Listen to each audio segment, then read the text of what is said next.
Well, good afternoon, everybody. Thank you very much for attending our, I guess this is our fourth all-hands meeting.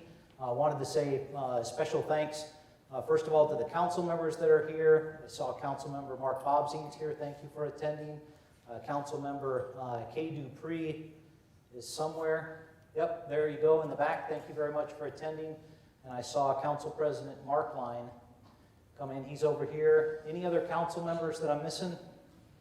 Those are the ones. Well, thank you very much for taking time out of your days to come listen to our all-hands meeting. For the group, like I said, this is our fourth one.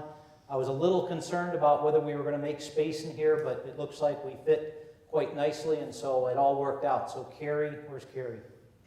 There she is. Good job, Carrie. Thank you very much for all the coordination to get us to this place. For the group, as I've said before with all hands, and why I think doing all hands meetings are important is I think that it's important for the organization to hear from the leader of the organization twice a year kind of what's going on, what's important, and where the city is headed. And so that's why I find these very, very important. I hope that you find them as valuable as I do. But it gives me an opportunity. Let's see if this is working. Maybe not. Can I get someone to flip a slide for me? Because this doesn't seem to be tracking. There we go. What it gives me an opportunity to do is to say to all of you, thank you, thank you, thank you for all the great work that you do for this city and for this community. And it's important for you to hear that because, frankly, we do our jobs each and every day. We come in, we work whatever our schedule is, and then we go home. And we may not hear those words, but they're very, very important, for us as human beings and certainly within our society and our culture to know that people are appreciative of what we do. And I just want all of you to know that, the reason that I come to work every day is, to work with all of you. I enjoy and I get satisfaction and I gain happiness by coming to work every day and working with a great group of city employees. And I'm a proud member to be a member of the team. And so I hope that you all feel the same way. But I wanted to say thank you very much for your service. And then I wanted to just remind everyone that, there's a lot of folks out there that don't necessarily appreciate all that you all do to make this city run. We do a great job as a city team. We really do.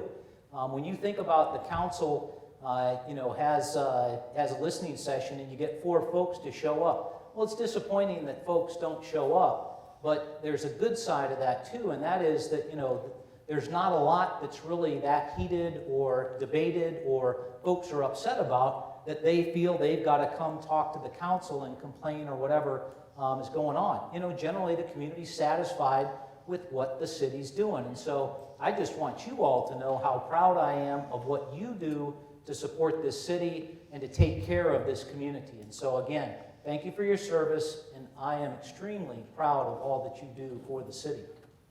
Next slide.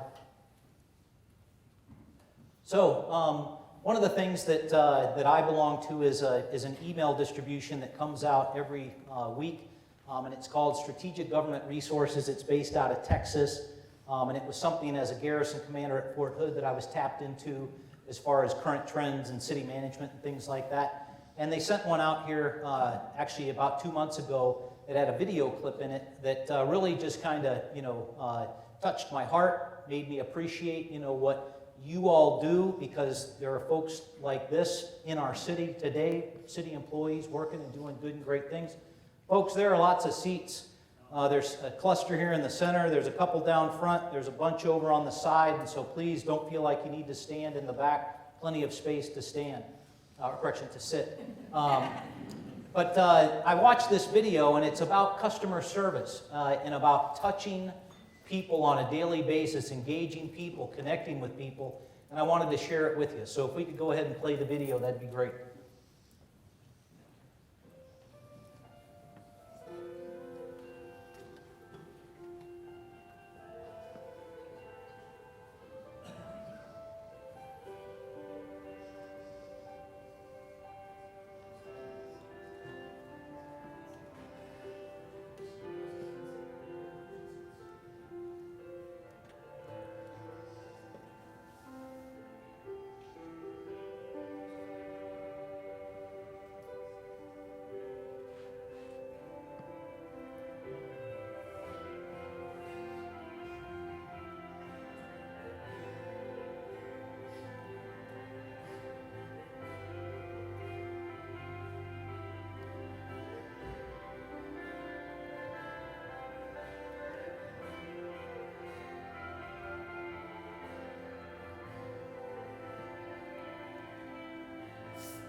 And so if that doesn't hit home, I don't know what does.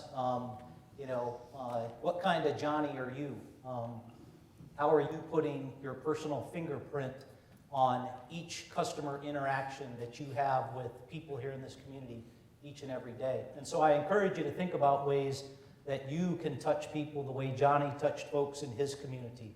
And I know that all of you are certainly capable of doing that. The question is, do you want to take that one extra step to reach people the way Johnny did in his community? But with that, we're going to move on to some recognitions. And so if I could get the next slide. And so, as many of you know, 2 years ago or 18 months ago, we started the Mighty Oak Award. And, I was looking for a way to recognize city employees, leaders selected, that meet the following criteria: actively involved in the community. And it doesn't mean that you've got to be the president of the Kiwanis Club. Are you making cookies for the kids' daycare program that your child goes to? Or, are you helping out at church during the service? Who knows? Whatever you're doing in the community, interested in folks that are not only focused at work and their family, but also sharing some of that goodness with their community. So actively involved in the community, strong organizational values, adaptability, respect, communication, service. Those are the things which make us unique as an organization. Multi-talented service helps the team in multiple ways. And then certainly adaptable, flexible, folks that embrace change. And I was talking with one of the department heads earlier today, and we were commenting how hard it is for people to accept change and how difficult that is for an organization to work through change. But, frankly, I would offer that good organizations, work through that change and come out better as a result. And so we've established the Mighty Oak Award. We've had 3 iterations previously. This is our 4th one. And so we're going to go ahead and recognize our Mighty Oak awardees here in a few minutes. What I would ask the awardees to do is we're going to do this down low. So Max is going to come over here and read the citation. Awardees, if you could kind of gather up on that side. Department heads, if you'd come down and help me congratulate folks. And we're going to bring the awardees across and present them with a certificate that's recognizing their service and what they do as an employee for the city of Janesville. And then also we'll take a picture here at the end of that group in front of our city flag so that we have that for posterity's sake. And so this year, for our, if you'd hit the slide, Max, for our Mighty Oak awardees, and they are in the administrative world, Jill Trumpy; in DPW, Terry Nolan; in the library, Jamie Swenson; in the fire department, Robert Twist; in the police department, Mark Johnson; and in neighborhood and community services, Don Huckmuth, I think is the way we say that. So, at any rate, I just wanted to say congratulations to our Mighty Oak awardees. Let's give them all a round of applause.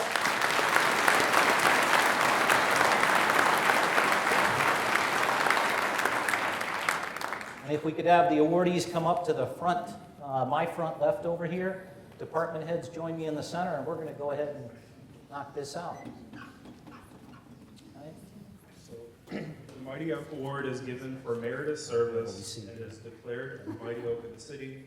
Like the mighty oak tree, these people have strong roots in the community, can withstand personal and professional trials due to inherent moral values, is multi-talented in their service to the city, and endures environmental changes without waiver. Yep. Their dedication to municipal government and public service reflects honorably upon the city of Janesville. All right, Robert, come on. Congratulations, and thank you very much for all your service. Okay?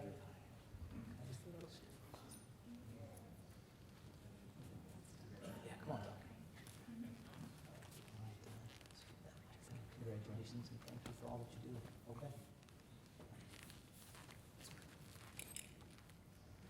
Okay, Jamie. Let's do this. Can we do that? Congratulations, and thank you for all that you do. Okay?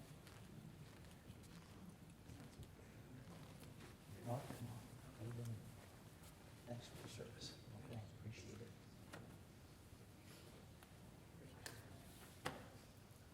Hey, Jill. Congratulations, and thank you for all that you do. Yeah, Terry.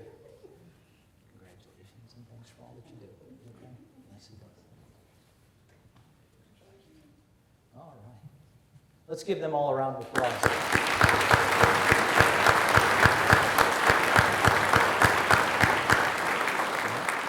department heads, exit stage left, thank you. And if the group could come up here, we're going to center you up on the center of the stage here and put the flag up, and then we're going to take a nice photo op. So, Robert, I think you right there in the center. Yeah, perfect. Yeah. All right. Wow. Okay. Good. Looking good. Okay, Maggie, you taking a photo?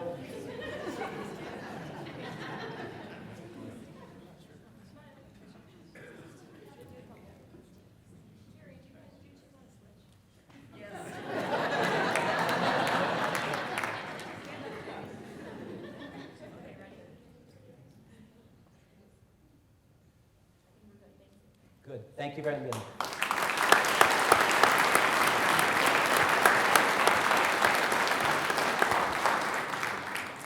And again, these are folks that, engaged in the community, doing a great job at work, working through challenges, making a difference each and every day.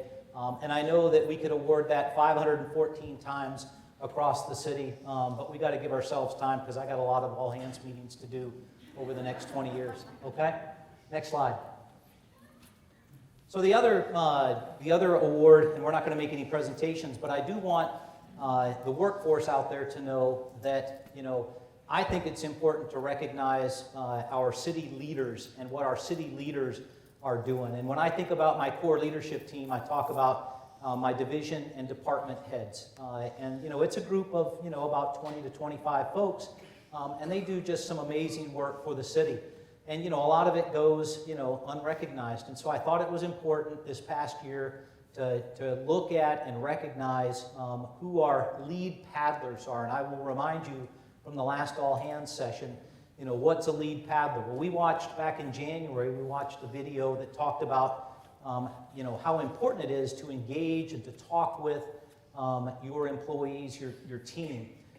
Because it said that if you were on a boat with 10 paddlers, the data would suggest that there are 3 people that are paddling the boat, 5 that are riding, and 2 that are trying to actively sink the boat. Now, you think that, oh, God forbid, that can't happen in the city of Janesville, but I'm not focused on the ones sinking the boat or on the ones riding. I'm focused on those 3 that are paddling. And so we've got just an amazing team of department and division heads. And so every month, the first Thursday of the month, the deputy and I put our heads together and say, hey, who's really been paddling the hardest this past month? And we recognize that individual by presenting to them a large paddle. And then that individual gets to have that paddle, that oar, if you will, in their office. And then they sign it and return it to us after a month. And we've been rotating that through the leadership team. And so back in June, I talked to you about those that had earned it in January to June. From June forward, July forward, I think John was July, John Whitcomb in Operations Division, Becca Smith out of JTS in August, Gail Price in September out of Economic Development, Richard Havisa out of the Assessor's Office in October, and then most recently Tim Allen out of the Finance Office during the month of November. And we'll recognize whoever has earned the Paddler Award during the month of December during that first meeting in January. And then we're going to post that paddle. It's going to hang on the wall in 416 in City Hall, and then we're going to start the awards process over again. And so you'll see that mounted up on the wall here come about mid-January. But wanted you to know that, your leaders are doing a great job too, and we really appreciate, certainly I do. Okay, next slide. So, this is something, I don't know if you've heard this before. It's kind of cliche-ish, but the bottom line is that there is no I in team. And I refer to this organization as a team because you know what? It takes all of us to do the municipal work that we have to do. Just like a football team, if the guards, aren't protecting, or the offensive line's not protecting the quarterback, I don't care how good of a quarterback you got, the offensive line not doing their job, that quarterback is going to get sacked, and the team is not going to be productive. And frankly, and this is a little concerning, it may come as a shock to you, it certainly did to me, but I've talked with some city employees over the last 6 months that are under the impression that their job is more important than other employees or employee groups in the city. And it absolutely blew me away because it's absolutely contrary to how I think about an organization. And so I would, as I've shared with them when I've had that conversation, that if you look at our mission statement is to innovatively provide effective municipal services, the full gamut, full spectrum, that are responsive to the needs of residents, businesses, and visitors, and delivered in a reliable, efficient manner in order to sustain Janesville as the community of choice. Well, folks, you know, I'm kind of driving this point home, but I think it's important enough that everybody understands how I see the world, how I see this organization, and, you know, my expectation is that we all agree that it takes all of us to take care of providing municipal services to this city. It really is, and so everybody is important to the team effort. Everybody is important to the success of our city team. And so I just want everybody to understand that there are no favorites and there are no better than someone on the left and right. We are all important. And so again, as I said up front, you know, I thank you for your service. I'm proud of what you do, but everybody on this city team is equally important. Any questions on that while I got the group? Everybody good? Okay, thank you. Next slide, please. Okay, so two things that, as I came on into the city back December of 13 to early winter of 14, that I picked up that were things that this city needed some help on. One was a city-managed safety program, and two was a city-managed emergency management program. And so every time we've done an all-hands meeting, you know, these are two topics that I've been talking to the organization about because I think it's important for you to understand how serious I am about this business.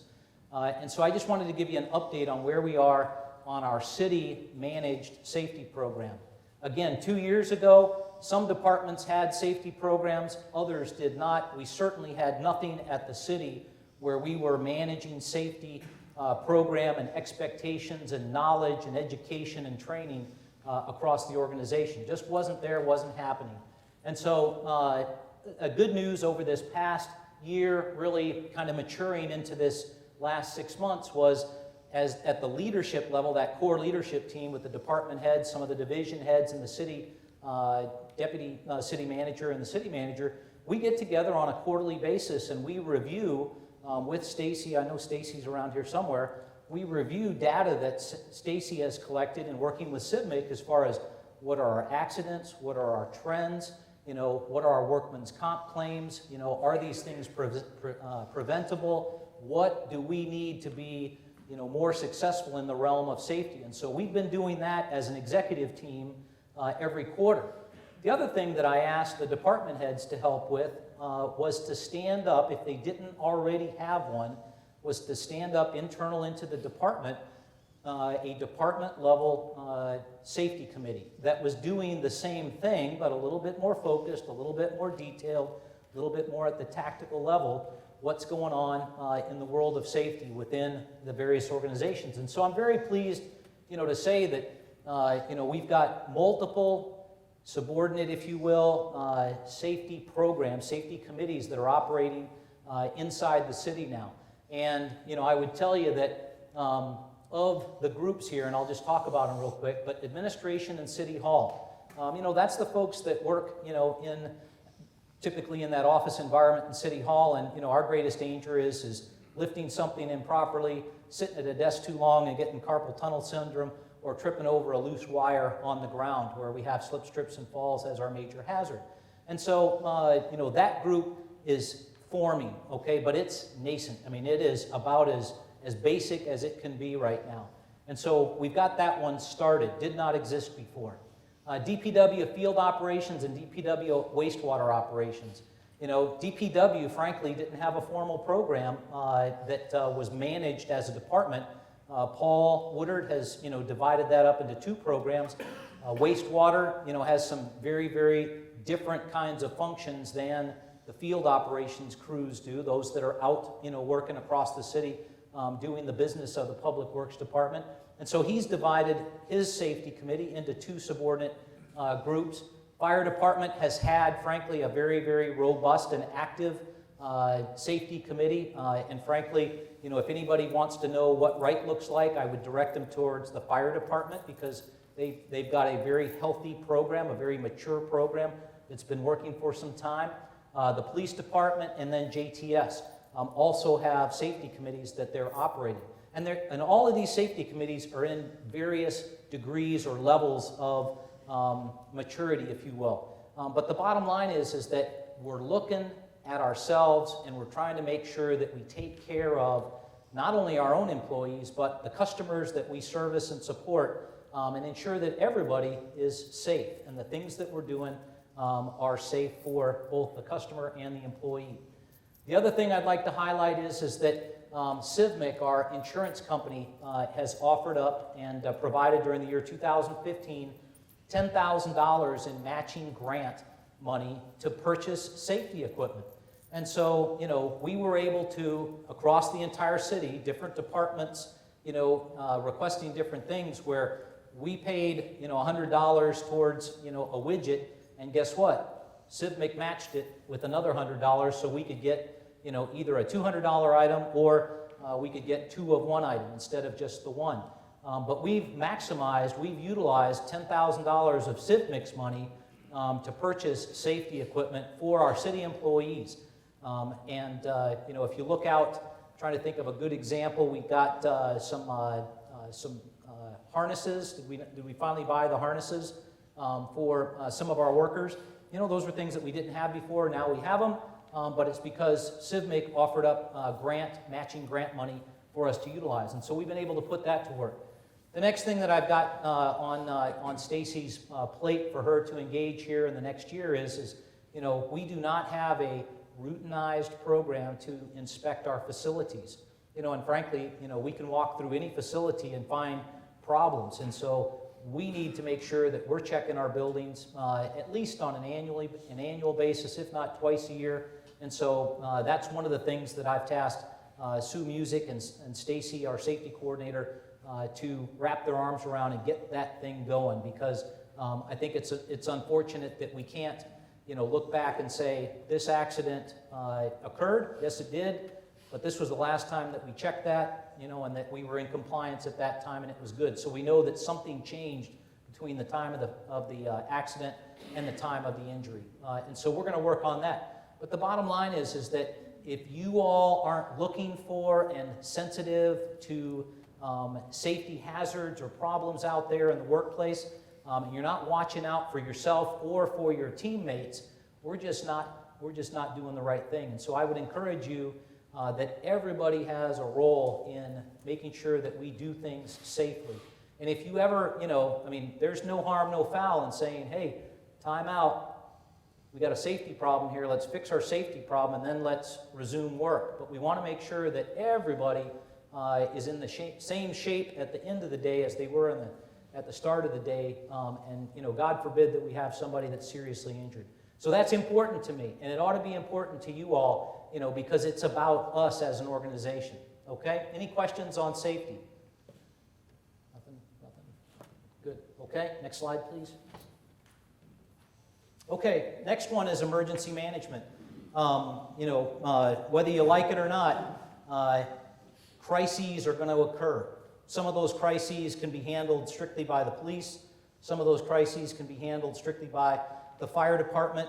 Some of those crises, whether natural or man-made, are going to require every single piece of support and employee work teams and resource that this city can muster. You know, whether it's a natural disaster, a tornado, a fire, some kind of natural flood, or whether it's a man-made disaster, you know, an active shooter event, or, you know, some kind of explosive problem. Whatever that may be, we need to make sure that we can respond, because our community is going to demand that we respond, and that we respond proactively, and that we're efficient, and oh, by the way, we're certainly not slow in our response. And as I've said to this group many, many times before, you know, very, very confident that at incident command, you know, whether that's police, whether that's fire, or whether that is a unified command between police and fire, or perhaps DPW is brought into that unified command. At incident command and below, that tactical level, absolutely confident that we'll be able to handle the incident on scene. But what people forget about is who's backed up from that in the Emergency Operations Center, and who's helping to coordinate to get things to the incident command so that the incident commander can focus on the incident at hand. Who's calling and coordinating for buses? Who's calling and coordinating for water? Who's calling and coordinating for food? Who's making sure that the volunteers that are pouring in from, God knows where to the city of Janesville, are properly resourced and then sent to the right priority task so that we can use their skill sets that they're bringing? Who is ensuring that we're talking to federal and state officials? Who is working with our non-governmental organizations like the American Red Cross, etc., to make sure that we leverage their capabilities to help our incident that we're trying to manage? And so, we got to fix this, folks, and we are making great strides. And I just want to point out, we said at the beginning of 2015 that we were going to get everybody in the city at their appropriate level. We were going to make sure that they completed NIMS training in accordance with what our FEMA standards are. And frankly, we're almost there. I just finished up my 9th course that I was required to take last week. And so, I can look in the mirror and say I'm NIMS certified. Does that make me an expert? No. But I'm a heck of a lot better off than I was a year ago. And I know that this City of Janesville team is a heck of a lot better off than we were a year ago. And so we're going to keep working this. I would tell you that in 2016, the things that I want to make sure that we focus on, we're going to continue our quarterly tabletop exercises. We've done 3 of those in the past year. We're going to continue to do those. We've got one on Friday where we're doing what we're talking about in bullet number 2 there, and that is that we're running a tabletop exercise in the council chambers, and we've got the EOC Emergency Operations Center in 416, and the only way we're talking with each other is over a phone, which is going to replicate radios or phones in a real incident. So it will be very interesting to see what our map looks like in the tabletop exercise, and then to walk at the end of the exercise and look at what the map looks like in the EOC. They better be pretty close, or they should be. That means that we're communicating, and that means that we're operating effectively. And so we've got a lot of work to do there, but we're going to continue to do those sorts of things in 2016 to make sure that we're ready to respond at a city level. The other thing that we do not have and we need to work on, and I think our department heads have all agreed, we do not have an emergency operations plan. Kind of one of those basic building blocks, that cities, municipalities have on how you're going to respond to a major natural or man-made disaster. We don't have one. And so, we're going to have to get together and work through that process over the course of the next year. It's going to take burning the midnight oil, but I think we can get there, just like we achieved success with all of our NIMS training requirements across 514 employees. We can work to get that emergency operations plan working for 2016. And then I still am an advocate that we need somebody to help manage this, and so, we'll take that back to the budget process next year and see if we can get the council to buy into a part-time emergency manager to help us manage all this. Because frankly, I was in here on Saturday from about 6 a.m. until about 2 o'clock in the afternoon, so 8 hours of my Saturday developing the scenario and the plans and the slides and the maps and things like that for Friday's exercise. Because that's where it resides right now, is with me. And so, could someone help me out with that? Yes, they could. And that would be a great addition to our emergency management program. And then I point out, if we can get this done in 2016, I think something that is incumbent upon the city to do as a staff is to make sure that we do some kind of tabletop exercise, maybe something that's mixed between a tabletop and some real-life actors and scenarios. But, we've got the Shine facility going in on the south side of Janesville. And guess what? That's a new reality for Janesville. No matter how you want to skin the cat and say that it's a safe facility, should there be an accident, our city better be able to respond to it. And I want to make sure as a city manager that I can look at the public in the face and say, we are as ready can be when they open up for business, okay? And so, that's just the reality that we're facing, but I hope that we can do that in 2017 and prepare properly for Shine and their arrival into our community in summer of 2018. Any questions on emergency management? Nothing? Quiet? Okay. Max, next slide, please. Some issues. Three things that have kind of come up and surfaced over the past 6 months or so, and I just want to make sure that everybody's on the same sheet of music. And so again, that's the beauty of this all-hands meeting, is you get to hear it from me. Health network. We've had some challenges this past year where folks have, are signed up for our health plan through Dean, and they ask the question to somebody, and somebody says, you can go to Mercy or you can go wherever, and oh, okay, good, and away they go, and then Dean says, hey, we're not paying for that, and then the bill comes due, and guess what? Someone's looking at the city to pay a $40,000 or a $50,000 health bill, and frankly, we can't function like that. Our insurance fund is not that large to cover a bunch of those. So what I'm asking you to do is that you're responsible for knowing what's covered and what's not covered in your health plan. And if you don't know, then go talk to HR. That's what they're there for. Ask the question. But frankly, the receptionist on the other line at Dean, may or may not know what you're covered for. So if there's any doubt in your mind, save yourself the frustration and the heartache. Pick up the phone and talk to HR and find out, hey, they told me I could go down to Beloit Memorial to get this test done. Am I covered?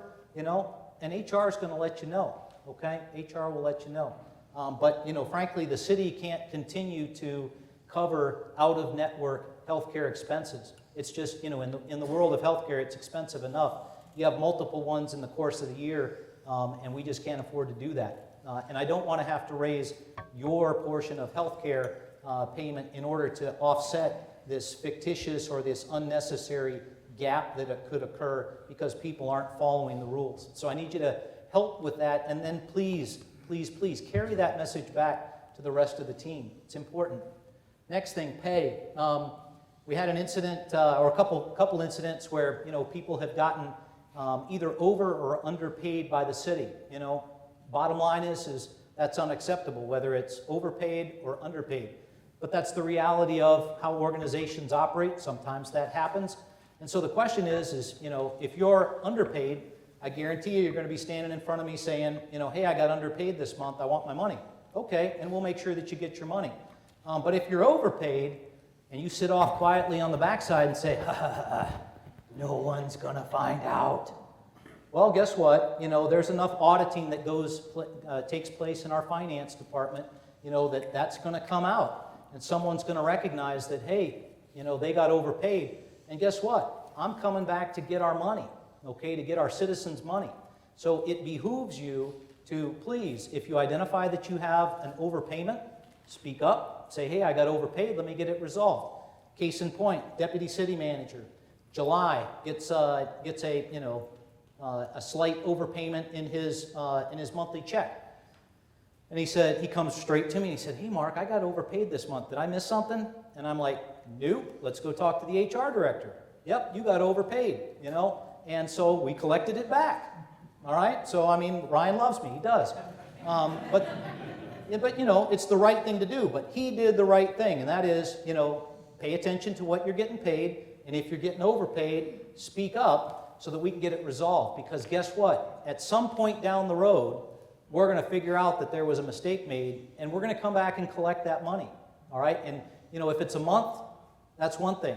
If it's a year or more, that's a significant emotional event for you and your family, okay? And so we just don't want that to happen. So, if you see something that doesn't make sense, stop by HR and let them know, hey, I got paid too much. Something's not right here, okay?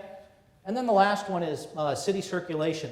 One of the things that I started when I got here is every Monday afternoon, once a week, schedule permitting, obviously, I take 2 to 3 hours and go out, get out of the office, and I go visit the city. and I'll stop by fire stations, I'll stop by the ice arena, I'll stop by the library, I'll stop by the police department, I'll stop by a JTS, stop by the wastewater utility and the water utility. And you know what, folks? That is the highlight of my week. It is absolutely the highlight of my week. It's the thing that I look forward to. Why? Because I'm out talking to city employees. You know, I told you how much joy and happiness that I get each and every day because, you know, I'm coming to work with all of you, and this is an opportunity to see you in your work environment. More importantly, it's an opportunity for me to ask you questions. Hey, how's things going? You know, did you hear about X, Y, or Z? Things that you should have heard about, you know, well, they're not getting the word down here, so somewhere in the middle, there's a roadblock. So that tells me that information's either flowing or it's not. But more importantly, you know, I get a chance to talk to you. Are you getting everything you need to be successful? So do you have the resources to do the job that I expect you to do, but more importantly, that the city residents expect you to do? You know, I would tell you that I enjoy doing that. I enjoy talking with city employees. You know, I am not looking for problems. But if I see one, guess what? I'm either going to make the on-the-spot correction, or I'm going to go back and find out what right looks like or should look like, and then, you know, take action to figure out how we get it fixed. But what I would share with you is that good and effective leaders don't pass up deficiencies, okay? And so when you see something wrong, you know, you got to raise the red flag and say, you know, hey, this isn't how we're doing it. This isn't how we should be doing it. You got to make the correction. That's what good, effective leaders do. You know, if I'm out doing city circulation and I see something that's wrong, you know, I'll either make the correction, or if I don't know what right looks like, I'm going to go talk to somebody who does, and then we'll get it fixed from there. So when you see me out on city circulation, you know, I'm not trying to get into your business. I'm just trying to engage the workforce, talk to people, and find out what's good and what's bad and what's going on in your organization so that we can become together a better organization, okay? Any questions on any of these three? Yes, sir. In regards to the health network issue, so you're saying that if my primary care physician discusses my health care with me and says, hey, you should go have this procedure done, that I should not contact Dean Medical Management, the number on the call, I should ask HR if I'm comfortable? No, you still call them, okay, and they'll give you the right answer, all right? My concern is that if you go talk to somebody that's not on the other end of that Dean Healthcare Management line, and they say, well, I think you can go do that at, you know, at Beloit Memorial, and you move out to Beloit Memorial, that's a problem. And oh, by the way, we have had issues with Dean Healthcare Management where they were not necessarily as knowledgeable as they should have been. We've worked that with Dean, and so I think we're getting better there. But we've also had incidents where we've had folks that have left, you know, talked to some lady at the customer service desk, and, you know, she said, yeah, you can go down to Beloit, that's okay. And, you know, that isn't the case, okay? So we just got to be smart about it. If you're talking to the right people, Dean Healthcare Management, the call number on the back of your healthcare card, you know, you're probably doing just fine. But if you're talking to somebody, you know, at the hospital behind the information desk, and they tell you to, you know, proceed on path X, Y, or Z, that's probably a red flag for you, and you should go talk to HR or pick up the phone and call healthcare management. Fair enough? Any other questions on that? Yes, ma'am. When I was on maternity leave, I talked to them 4 times and got 4 different answers, 3 of which were wrong. So we really have to know our plan if we have questions outside of the normal, because they have this little recorded caveat that we may not give you the right answer, but you're still responsible. Yeah. We have a unique plan, so sometimes they don't understand the nuances of our plan when you call the number on the card. Good point. Good point. Sue, any comments that you'd like to share? I'm sorry, Mark, I have to say I couldn't hear the comment. The question here is that there was a phone call made to Dean Healthcare Management, and 4 different phone calls.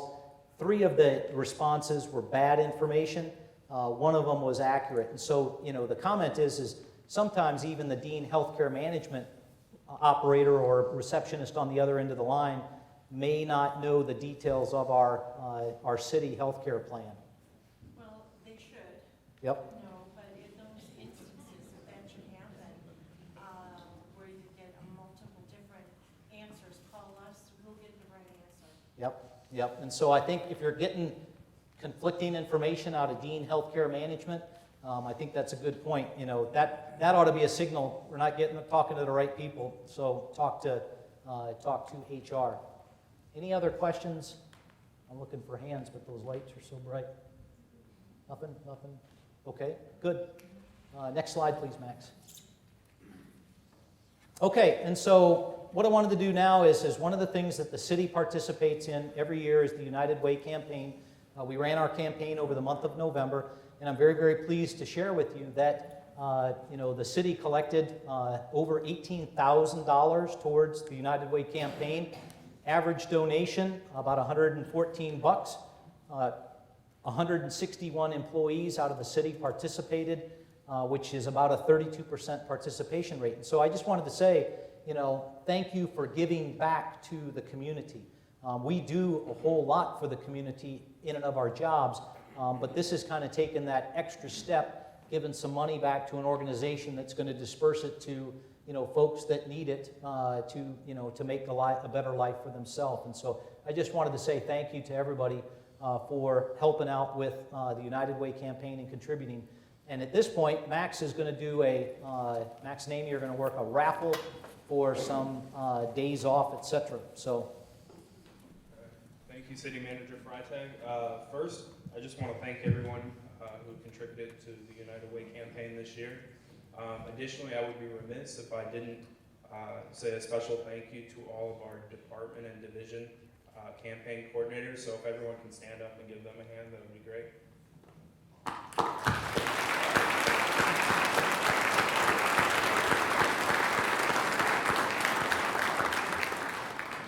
All right, now what people have been waiting for. So as part of the campaign, any of those employees who donate more than $48 a year are being entered into a raffle for a day off in 2016. So we'll select 3 names now.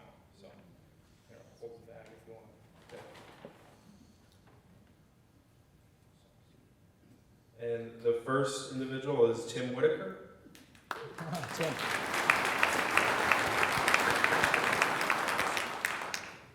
The second individual is Tyler Johnson.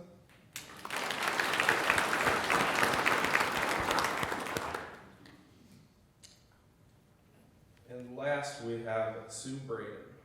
Oh. So once again, thank you everyone for your participation in the United Way campaign, and I look forward to a successful campaign next year. Super. And again, for Max, who was our campaign program manager, why don't we give him a round of applause, because that was a whole lot of extra work. All right, nicely done, Max. Okay, so again, thank you very much for participating and contributing to the United Way. Great way for the city to give back to the community. And so, Max, if you could give me my next slide. Okay, so I want to talk about length of service awards, and these are the awards that we typically present at the city holiday Christmas party in January for 5, 10, 15, 20, etc. And about a year ago, last fall, the city leadership team, department heads, myself, a couple of division heads, we were working through a revision of our recognition policy. Was it policy 30? Yep, good memory, right? Yeah, policy 30. And so we were working through that, and we got to the point of what do we want to do for length of service recognitions for city employees. And currently, the city has a program where at 5 years you get a small token, at 10 years you get another small token, all the way up to 35 years. And so we said, is that what we want to continue to do? And, the group kind of looked at each other and said, I don't know, we probably ought to get employee feedback. And so we gave that task to review and decide, do we want to keep the current program? Do we want to change it? And if so, how do we want to change it? We gave that task to the Employee Service Awards Committee.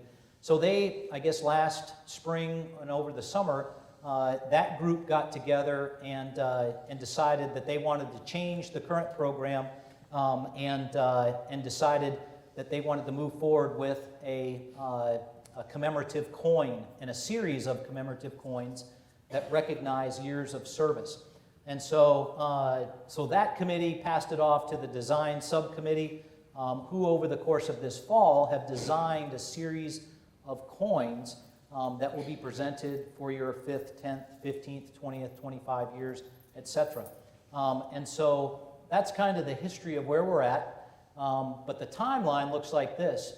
At the 5 years, when you hit 5 years, you get a 5-year coin and the holder that will hold all of the coins. And the holder says City of Janesville, and it will have your name inscribed on it.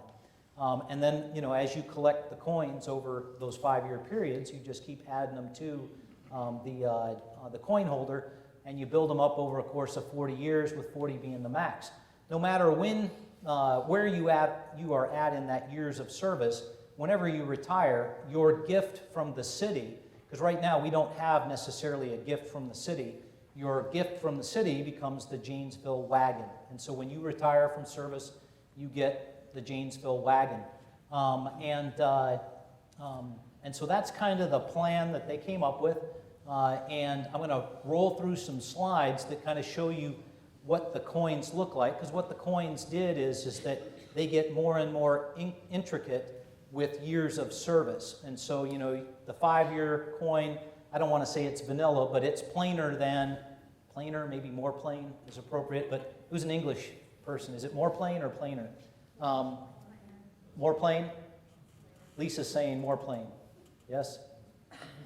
Okay. So at any rate, when we get to 40, 40 is a little bit more intricate than the 5-year coin was. And so want to run through those. And then I've asked Carrie, we've got a prototype of the full set that she's going to bring up and set up on the stage down here. So if you're interested in coming and looking, touching, feeling, and seeing what this looks like, you can go ahead and do that. But Carrie will set that up here on the stage here in a second. But go ahead and hit the next slide, please, Max. And so if you look at this, 5 years, 10 years, generally basic similarities. Although the difference between 5 years and 10 years, obviously, is, you know, 5 years banner here, 10 years banner here. The text remains the same from year to year in appreciation of your dedicated years of service. The City of Janesville thanks you. But what you see is you see color change, metal color change from 5 years to 10 years. Next slide. And so then when you go to 15, you know, silver, a little more antiqued gold look at 20. Keep going. 25, you're at an antiqued bronze, antique silver. Notice that the edging begins to become a little bit more intricate. Keep going. And then at 35 years, you're at the gold, antiqued gold, and then the brilliant gold, and just a very nice edging around there. But that's what the crew or the design committee came up with, and so we're going to have that up front. Now what we're going to do this year around and in the coming years when you come forward, as we transition from old system to new system, is that you will get caught up with, you know, whatever your backlog is. And so, Renee, I don't mean to call you out here, but how many years of service do you have? 9, almost 9. 9, okay. So let's say when you hit 10, okay, you're going to come forward for that 10. We're going to give you the 5, the tray or the holder, and the 10. Boom. Is anybody hitting 30 years this year? Yeah, somebody maybe? I saw some hands kind of go up. Where do we got someone over there? There we go. Okay, Scott. So when Scott comes up, he's got the 5, 10, 15, 20, 25, 30-year coins and the holder presented this year for that 30-year gift. So the intent is from this point forward, everybody receives that personalized holder and catches them up on the coins themselves to the appropriate period of time. And then, you know, we wait another 5 years, he hits 35, another 5 years, he hits 40. But that's the intent. So we'll make sure that everybody gets healthy as they move forward. And so with that, next slide. So as I wrap up, and we've got about 7 minutes left, and I want to make sure we got at least 5 minutes for questions if there are any. I've told you this before, and I think it's very, very important. You all are our ambassadors to the community. You can tell the story of the City of Janesville better than anybody else in the community, because you all have perspective of what's going on in the city.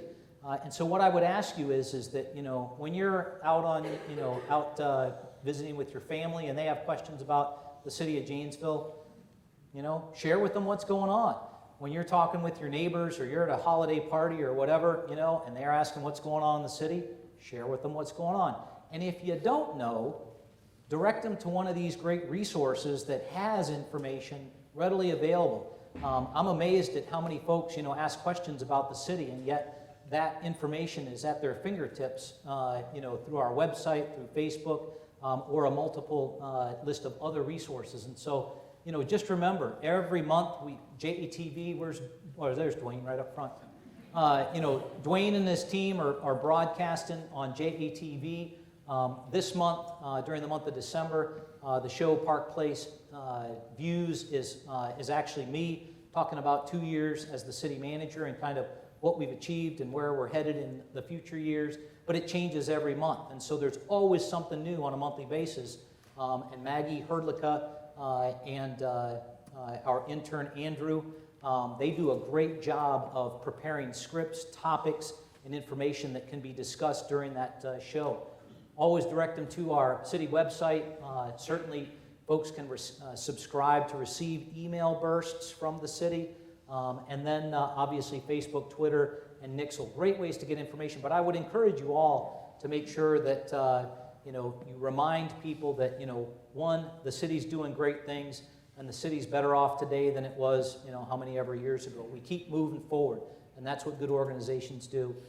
And then, most important, share the good news about what you're doing inside your department, your division, your office, and talk to those tangible details of good things that our team is doing.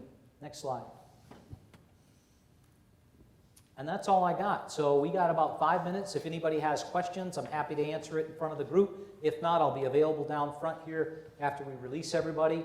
I would remind you, for the department heads, they know this, but expectation is Dwayne's going to get this thing taped, cut, edited, and posted, and we'll get it available for people to watch so that the rest of the city team who couldn't make it here today can have a chance to watch the all-hands meeting. Okay? So any questions for the betterment of the group while we got everybody? Yep. Yes, ma'am. Just wanted to say I saw the billboard for the city of Janesville, and I thought it was quite impressive. Yeah, well, thank you very much. That was an idea we started last year. Maggie takes charge of that effort and comes up with the design, the logos, the themes, and Lamar Advertising has done really a great job for the city because we kind of paid them a set rate, and that bought us so many billboards over so much period of time. But if they have an empty billboard that they are looking for something to put up on it, rather than have an empty billboard, they made a bunch of extra copies of our stuff, and they put it up free, no charge to do that. And so you'll see a lot more billboards out there about the city of Janesville than we actually paid for, because they're stepping up and doing a good deal for the city. Thank you, ma'am. Any other questions? Yeah, Maggie. My picture wasn't done, so if we could get the Mighty Oaks back up here after the... Oh, okay, sure. All right, Mighty Oaks, if you would come back up when we release so we can take another photo and make sure we get a good quality photo. Anything else from the group? Nothing. Okay. Hey, everybody, have a wonderful holiday season. Happy New Year. Merry Christmas. Be safe. Look forward to seeing everybody in the new year. Thank you, everybody.